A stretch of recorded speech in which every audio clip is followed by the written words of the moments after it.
एक बार की बात है, किसी गांव के मंदिर में देव शर्मा नाम का एक प्रतिष्ठित साधु रहता था। गांव में सभी लोग उनका सम्मान करते थे।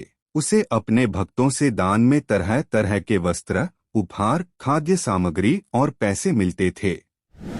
उन वस्त्रों को बेचकर साधु ने काफी धन जमा कर लिया था। साधु कभी किसी पर विश्वास नहीं करता था और हमेशा अपने धन की सुरक्षा के लिए चिंतित रहता था।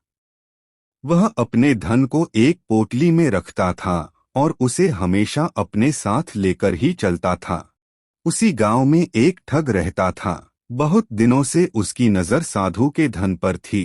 ठग हमेशा साधु का पीछा किया करता था, लेकिन साधु उस गठरी को कभी अपने से अलग नहीं होने देता।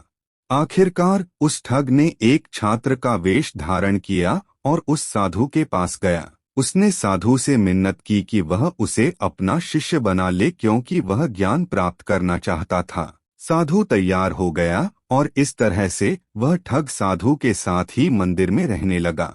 ठग मंदिर की साफ सफाई से लेकर अन्य सभी कार्य भी करता था और ठग ने साधु की खूब सेवा की और जल्दी ही उसका विश्वास पात्र बन गया। एक दिन साधु को पास के गांव में एक अनुष्ठान के लिए आमंत्रित किया गया। साधु ने वह आमंत्रण स्वीकार किया और निश्चित दिन साधु अपने शिष्य के साथ अनुष्ठान में भाग लेने के लिए निकल पड़ा।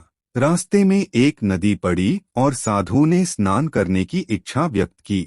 उसने पैसों की गठरी को एक कंबल के भीतर रखा और उसे नदी के किनारे रख दिया। उसने ठग से सामान की रखवाली करने को कहा और खुद नहाने चला गया। ठग को तो कब से इसी पल का इंतजार था। जैसे ही साधु नदी में डुबकी लगाने गया, वह रुपयों की गठरी लेकर चंपत हो गया। इस कहानी से हमें यह शिक्षा मिलती है कि किसी अजनबी की चिकनी चुपड़ी बातों में आकर ही उस पर विश्वास नहीं कर लेना चाहिए।